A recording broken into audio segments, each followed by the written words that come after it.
back in a little town, you wouldn't need a credit score because they would just be like, don't give any money to that person. They never pay it back. And now we've like institutionalized like trust. That's the thing. I'm sick of everyone calling everything content. Yeah. Instead of being like, oh, this is my content. I'm like, it's a video. It's a fucking video.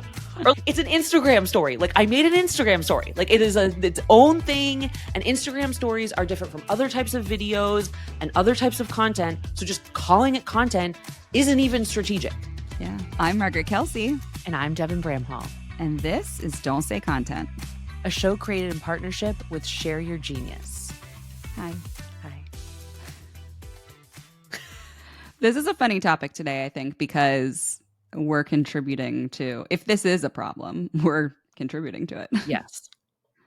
I will say that today we are adding more to the volume of content out in the world. Yeah. So in a way, we're not helping. However, there's a sneaky way out because we're talking about, have we reached peak content? And while we are creating carbon emissions by making this podcast about it, we are also earning carbon credits in two ways. One, our name is called Don't Say Content, which leads to two, you can remove content from the pile if you think about it the way we do, which is that it's actually not all content. Some of it is a movie, a song, a piece of poetry, right? And so if you stop aggregating everything under a very generic term, then you start to see that maybe we haven't reached peak content. Yeah, I was thinking about it from the angle of like all of the different trends that are sort of coming together at the same time. Like it's easier to create content than ever before. I would say maybe I have more time to create content. Maybe it's just because it's easier to create content that we can fit it in. There's more channels than ever before. You think back in the day, there used to be like newspapers and radio maybe. And like they were like gatekeepers of content and creating it. And now the gatekeepers, there's less gatekeeping of being able to create the content. And I think the other thing that we see, especially on like social channels, but even with search, is that the algorithms are keeping up with the fact that there's more content being created. There's more stuff on the internet than ever before. We've changed from like a timeline view where we would probably hit peak content to algorithmic timelines rather than chronological. And so like, I think that we haven't hit peak content because I think all of those things will continue. Yes. There will be more. I mean, the search thing, it's hard to talk about search anymore for me because what you're saying is what is the promise of search, but that's not what actually happens. What search is now is a bunch of sponsored content by companies that have enough budget to be able to pay for those top spots. Then there's the AI generated thing, which while it does cite sources, it is kind of, to me, boiling content down to just content, not authored thought leadership. I agree that we're not technically at peak content, but I think that the way search is behaving right now, it's possible.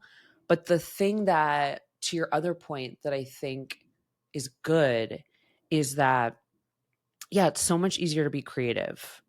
The way you communicate with other people. What I think makes us not peak generic pile of content is that there's all these various ways for folks to communicate creatively without contributing to the public forum, right? Like the people who use Snapchat, and there's like a bunch. I met an 11-year-old recently and I learned a lot, but I don't remember any of the platforms. But there's a lot of like private chats going on in various different platforms too, or in smaller communities and groups.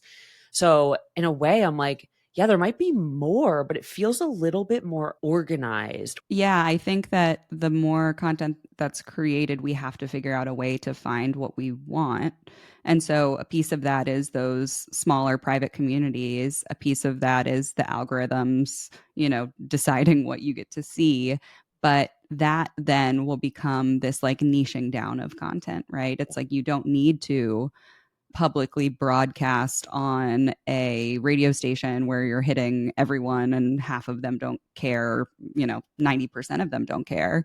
It's you're reaching out to this micro targeted community either by the algorithm doing that for you. So you can have more specific, nuanced conversations, hopefully, than you would if you needed to boil it into a message that everyone was going to hear and only a few people were actually interested in. Yeah. And actually, this is probably already happening. I just am not up to speed. But thinking about search in a different way where it's less about like there's still pay to play. It's always going to be there because it's a business and it has to.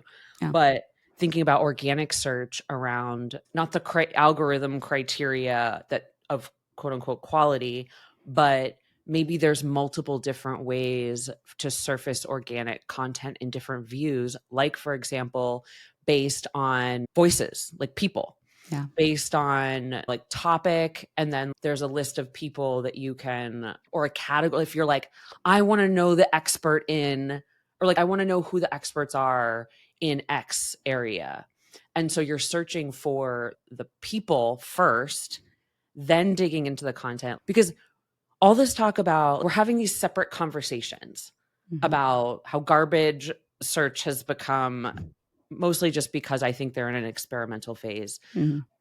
and the rise of community and word of mouth and influencers and micro influencers. If you put that all together, I'm like, okay, so we're becoming like a word of mouth, like the online universe is moving towards a word of mouth model. And Yeah. so what does that look like when you put it into the technology?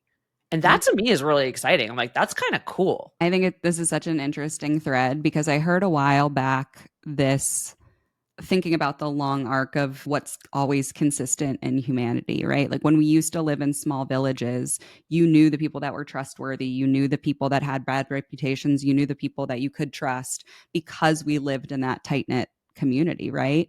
And then it's like as we had bigger cities and all of these things and started to move, we've always found ways to like almost institutionalize that very basic human need of I need to know who's trustworthy or not. You even think of like credit scores. Like back in a little town, you wouldn't need a credit score because they would just be like, don't give any money to that person. They never pay it back. And now we've like institutionalized like trust. And then this was in the context when I first heard it was around like Uber, right? Getting into a stranger's car inherently there's no like system of how can I trust this person? Are they reliable? Are they safe or whatnot? And so even Uber had to create driver scores and rider scores, right? And there's a Black Mirror episode about it, which is really interesting about if we go too far in terms of like people, it's like a episode where this woman is like walking around, she like pisses the coffee person off or something, and she saw her like her overall rating as a person went down. You know what I mean? Yes, Do I you remember that? remember that one. I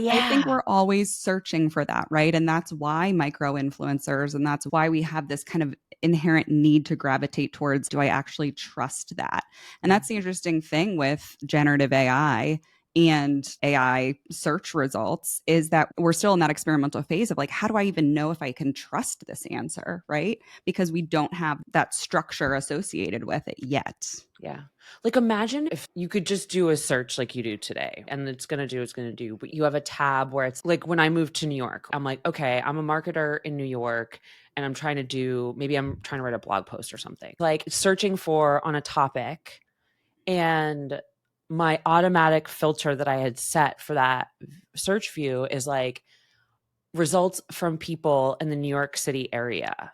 Yeah. So I would only get results from companies, Like local. humans. Yeah. Yeah. So then if I was like, oh, cool, this seems trustworthy, I can go and choose to quote them, for example, send them a thing, be like, hey, I live in New York, etc. So you can kind of bake, like, that's the kind of thing I think could be really cool about it and like useful. And then maybe, I don't know, because I'm not a search expert, but I wonder if it's also a way to actually democratize search a little more than it currently is, because people get to choose. They use it more like they would use ChatGPT or something, Mm. where they can choose some more parameters. There's infinite optimization options based on your various audience. Like, I don't know. I think that could be really cool. Yeah. Yeah. It It'll probably be already exists though, and I just don't know it. And everyone's like, you can't get local Kevin, results. It prompts you, but I think saying like I want blog like posts like restaurant company. recommendations from somebody exactly like me or whatever it Or might like be. knowledge too. Yeah. Like I want research on this topic for a blog post, and I want only results from companies that are based in New York Yeah. and people who are based in New York to see if it's possible to get something Yeah. like local. This is why I think the compartmentalizing matters when talking about peak content, because when you think about everything as content, Yeah. it's easy to feel like, oh my God, there's so much. Hmm. But if you think about, there's more opportunity in having like the most amount of content out there, because you'll have more options to choose from and more like diverse sources, perspectives, all of that. So theoretically, we should never feel like we're in peak content. Yeah. The problem probably is in that, can we have better control over finding what Yes. we want to find and not have it be this like current thing where it's like an algorithm popularity contest or how much money do you have. And I think that like the signals around how much the more focus companies are finally catching on to building communities and leveraging smaller forums and platforms, maybe that's the like movement. Yeah. Because like I was at dinner, this was like a year ago, but I was at dinner with a friend who's a journalist, just like the coolest guy, met all these people. Went to their friend's house for a dinner party. And the two folks hosting the dinner, I think they were both photographers Mm. actually. And it was really interesting to talk to those folks because they didn't talk about content. They talked about photography Yeah. or a newspaper article or a piece of art. They're in the commercial space. You could easily say that their They're photography is creating content. content. Yeah. Yeah, but they're like, they were more precise. Yeah. And that's the thing, is I'm sick of everyone calling everything content. Yeah. Instead of being like, oh, this is my content. I'm like, it's a video. It's a fucking video. Or it's an Instagram story. Like I made an Instagram story. Like it is its own thing. And Instagram stories are different from other types of videos and other types of content. So just calling it content isn't even strategic. Yeah. I know internally too, we've had a lot of discussions about using precise words for even what is a customer story versus what is a case study versus what is a testimonial. Because even internally, I was recognizing that different people on the team were using the same word asking for a different structure and outcome of that content, right? They might say we need testimonials, but what they really meant was we want like a customer narrative, like a customer story about their experience, right? And not necessarily like they want a case study, but they actually don't necessarily want it to have super focused ROI metrics and have that be the main goal of the story, right? And so I think of that even when you get into, okay, we're not just talking about the medium that the content exists in, but we're talking about the outcome of the content. And are we actually saying the same thing about that, even in this niche B2B software marketing space? It's like we're still haven't aligned on the words about what the outcome of the content should be. And it's interesting because when you talk about like a newspaper article is different from a op-ed, which is different from like an investigative journalism piece, which is different. They're all different outcomes. Am I trying to get somebody to read this and be inspired by it? Do I want somebody to read this and understand about the risks of the world around them? Do I want them to do something? Do I want them just to feel something? And photographs are the same way, right? Like photography, it's, am I trying to prompt action? Am I trying to prompt conversation? Am I trying to like, what does even this medium do, right? Like we can get into the nuance of that. And I think that's where we can start having more conversations where we have been creating content as human beings because we've been expressing ourselves and trying to get other people to do and feel things. our entire human existence, right? Cave paintings down to now TikTok stories. But if we can actually talk about not only the medium, but also like the intended outcome of that thing that we're producing, it's all just communication, right? Yeah. But what you're talking about, I think, is really that's the crux. That's like the most valuable takeaway from this, which is like content is not content. If you are going to make a thing, you need to know why you're making it, what the intended outcome is from that thing, whether it's like you said, like the picture, the writing, whatever. That then automatically bakes in knowing how to measure it if you can, right?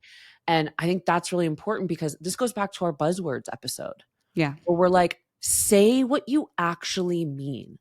Because it's interesting that you used the op-ed and the investigative journalism versus a newspaper article, because those artifacts actually have criteria to them. Yeah. There are specific things that you do and don't do in them that make them that thing, and they've decided it. And I think that we just need, to your point, every company needs to decide for themselves what is a case study to us, and then call it whatever that thing is. Yeah. Right. And I think that level of specificity from the very top all the way through will make quality. This is going back to last week's episode or 2 weeks ago. I don't know when this is going out, but when we talked about scaling taste, if we start by being more specific about the baseline criteria for a thing, that's going to be easier to achieve. Because when I was studying journalism, it was like, I knew the who, what, when, where, like I had to put that in the beginning. And if I didn't, it wasn't a high quality newspaper article. Yeah. Yeah. If you bury the lead. And I think that a lot of content strategy that I see, if there is some sort of documented content strategy, which is ideal if you can actually have something written down, it's about channel and maybe medium that they're creating. I very rarely see intended outcome baked into that.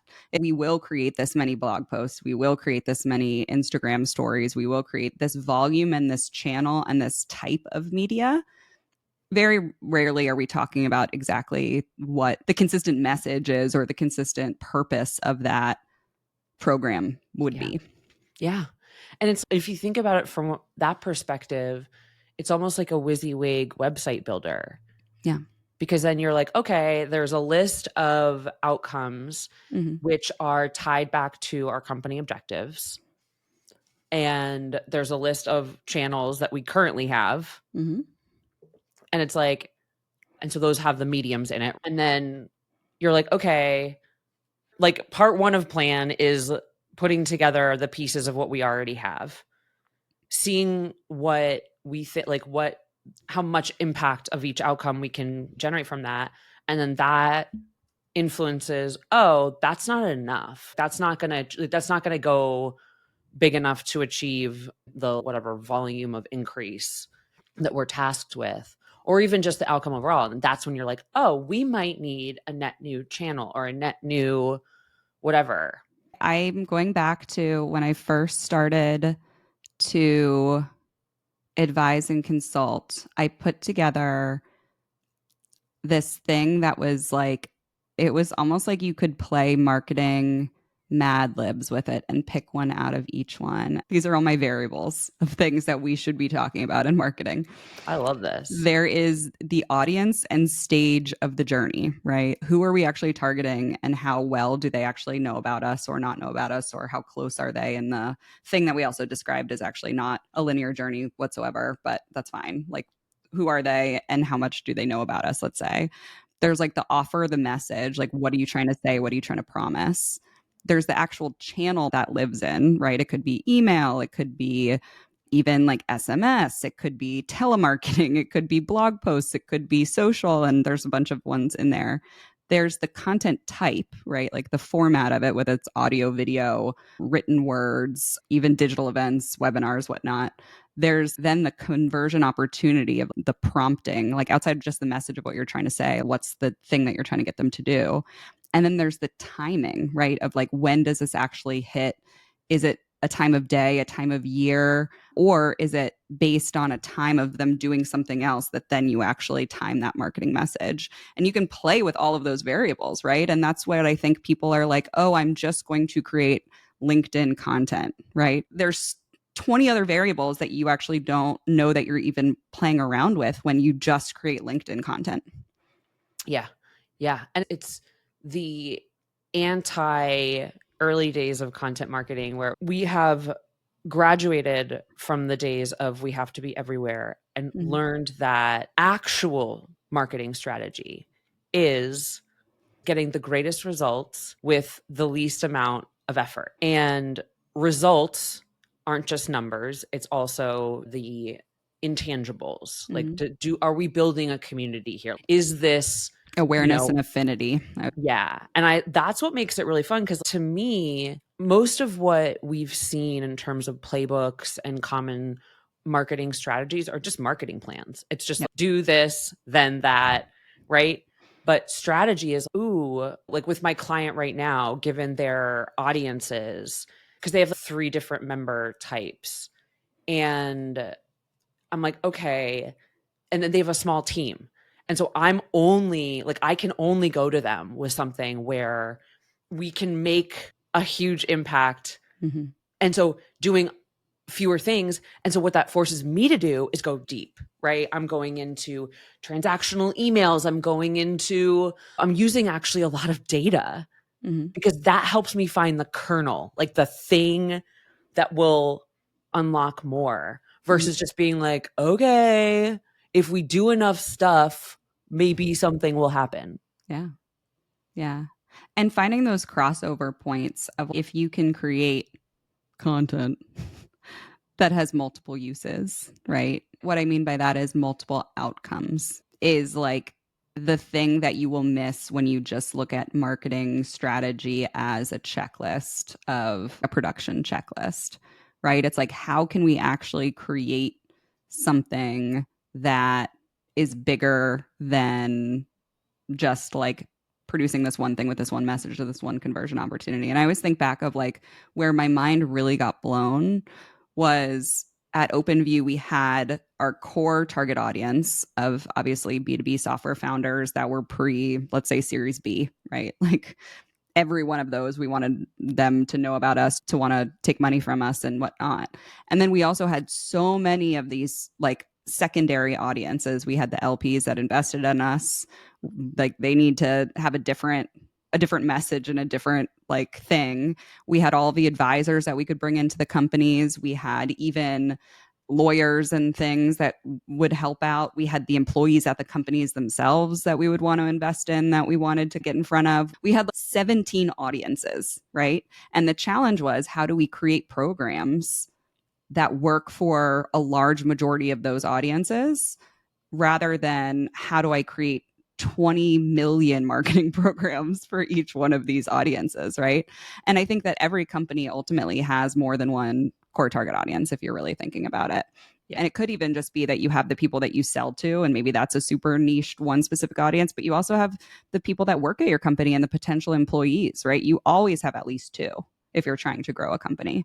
And then lots of companies have even way more than that. True content strategy is figuring out, to your point, how do we do the least amount of work to have the most amount of results? It's how do we figure out a program that has benefits for all of those audiences and not just individual ones. What you're saying about one thing being able to achieve multiple things, one, that's actual strategy. Mm. Two, that's the kind of work that gets me out of bed in the morning. Yeah. That is the stuff, that is, I think, why there was a point when, probably multiple, where I got really bored with marketing, is because it felt like I was just being asked to put plans together. And I was like, this is boring. A client that I've been working with, I had just discovered an opportunity like that where she writes this monthly newsletter for the whole member community and it's broadcast out. So they have, I don't know, 4,000 people on their list. And so I'm like, wow, you've got existing members, but also potential members in these 3 different categories. And you have this goal to increase membership in these 2 different categories, well, ultimately all of them, but starting with 2. I'm like, okay. And both of them are in your network already. And so what if this newsletter becomes like an industry newsletter where it's you and your co-founder are using your very unique, they're brilliant people you just want to listen to. So I'm like, great, let's lean in more, make this newsletter a thing in and of itself, because now you're going to have infinite pipeline and brand awareness and affinity. This does two things at once.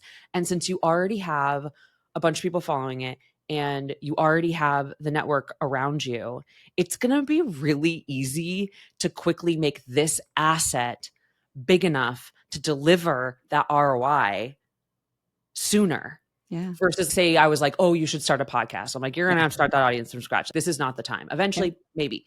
But it's like the water flowing down river in so many ways in terms of the traction you already have, the stuff you're already doing, and the limited amount of effort it will take to, it's like, okay, great. So can we put this on like Substack, right? Or add the organic discoverability, do a launch, which will also draw attention to the company. Yeah. You're all of a sudden, you're like, that is the shit where I'm like, I was literally this poor woman. She's the founder and CEO. I was messaging her on Slack last night. I was like, oh, I have this idea and I'll share it when we talk tomorrow. And then I just like blurted it all out. And I was like, I'm so sorry. I just had a minute where I needed to I got too excited. Yeah. Yeah, but I've seen that work so many times, right? Like at Envision, we started off slow on the blog with just these interviews of designers and their beautiful workspaces and talked about design. And then very quickly it became that we were posting other articles about what was happening in the design industry, regardless of if those people used Envision or not.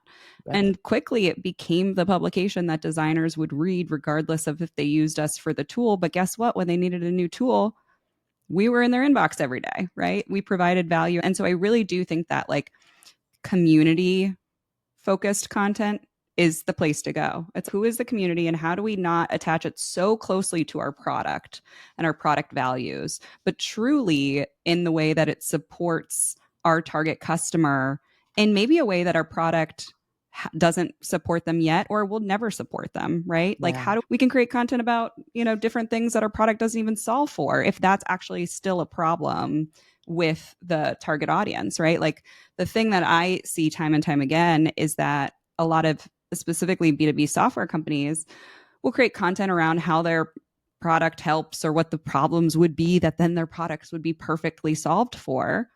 And they never talk about the change management of actually implementing that software or the like common change management issues that come up every single time. And like all of those supporting aspects that maybe your product is the best solution for this actual problem.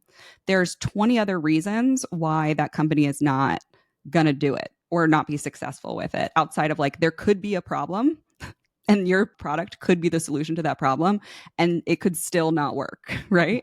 And I go back and time again, I say software doesn't solve people problems, but like community focused content or community programs can. Yeah. It can solve like the organizational and the structural and the people stuff. And then your product can solve the problem that your product solves. You just sung to my soul in so many ways, especially when you talk about the change management costs.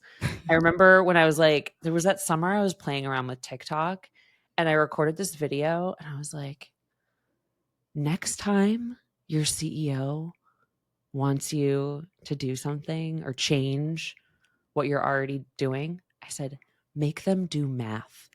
Yeah. This was the greatest tactic that I ever learned. And I learned it from Cecilia Landholt, who was my coach at Animals. And she was like, because I was getting overwhelmed. I was like, you know how CEOs are. They, or whatever your boss is, chairman, they always have ideas. They have so many ideas. Yeah. And they often haven't thought them through.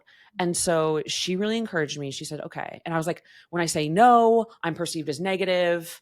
But when I can't say yes to every single one of these things, because like the majority of them don't make sense either period or right now. Yeah. Like they're good ideas that just don't aren't make the biggest sense challenge right now. In the moment. Right. And CEOs never think about at the same time that they've given you an objective and how this idea they have might play into it. It's like they live, it's like Jekyll and Hyde. They're two separate brains that they have in the same brain.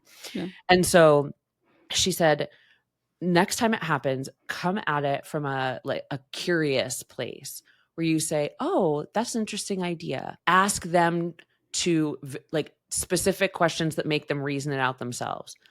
"Oh, okay. So who do you think would be best to implement that? Who are you thinking for that?"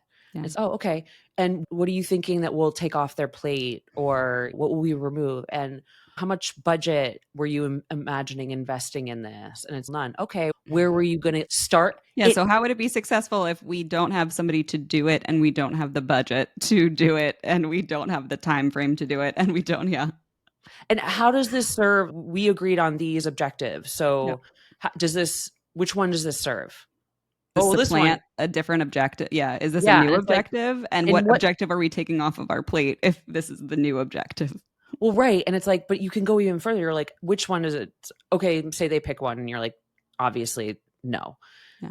Okay. How are you going to measure the impact of this thing on the objective? And so it's a great way to make them reason it out for themselves while you're performing curiosity because you already know the answer.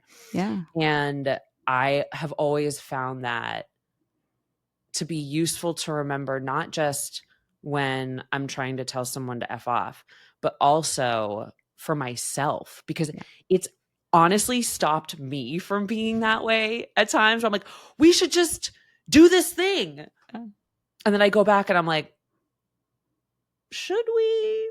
Yeah. Yeah. And I think that what I've seen before is that everyone, like, you get a little dopamine hit when you have an idea, right? Yeah. And you're like, I'm going to share this idea. I'm going to look so smart and so creative and whatnot. And then the moment that idea has to become logical, a lot of people fall out of love with it. Yep. Absolutely. But ideas, when they're just beautiful little dopamine hits of ideas, feel so good. Yeah. The moment you have to plan it and bring it into reality is when you kind of are like, you know what? I actually don't even love that idea. That is my favorite thing to do. Is like, I remember there were times where I was like actively watching Walter's head explode. It's like he was getting so frustrated because I'm like, okay, so how are you going to run this? Yeah. And they like spin out and they're like, ugh! Or they're like, yeah, I am going to do this. And then like you start holding them accountable for it. And immediately they get all frustrated and annoyed and they realize that, oh, I don't have time for this. Like, I don't really want to do it. I don't really love this idea anymore now that it's here on Earth. I liked it when it was just in my brain producing those happy chemicals. Now that it has to become a reality, it's ugly. Yeah. Yeah.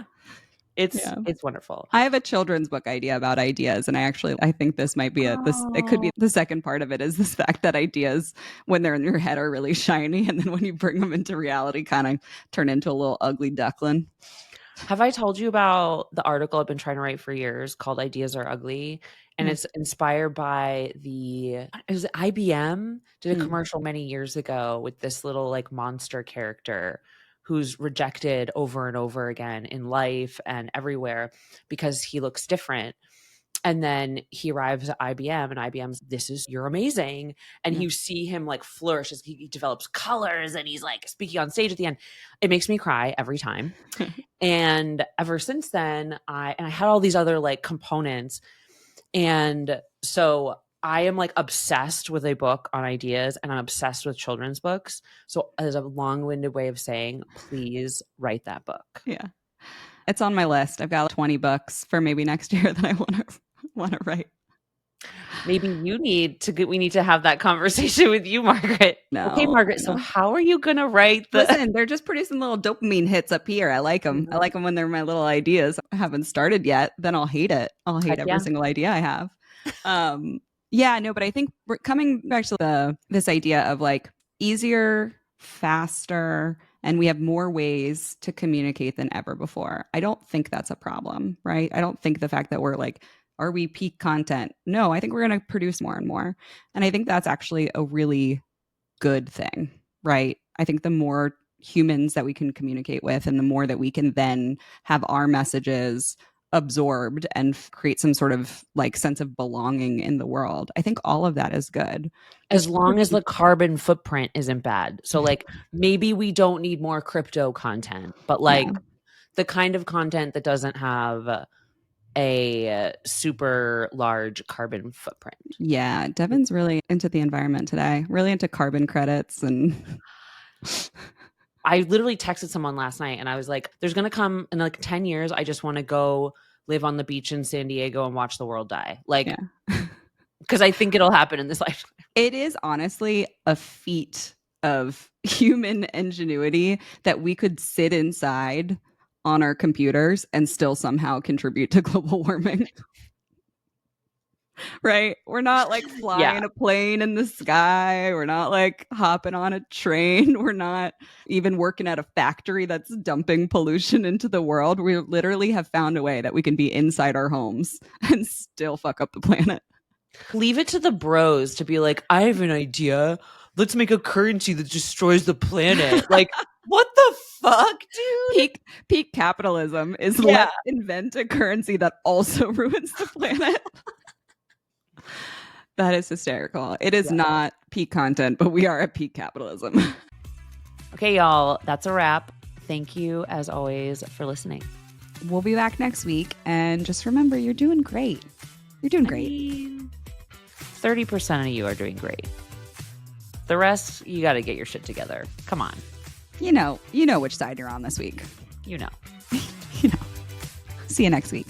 Bye. Bye. In my head, I just heard the Sting. I'm an Englishman in New York. You're like, I'm a marketer in New York. What is that song? You don't know that song? I'm an alien. I'm a legal alien. I'm an Englishman in New York. I'll send it to you after. That's Sting? I think so, yeah. Oh my God. I love that so much. You're like, I'm a marketer in New York.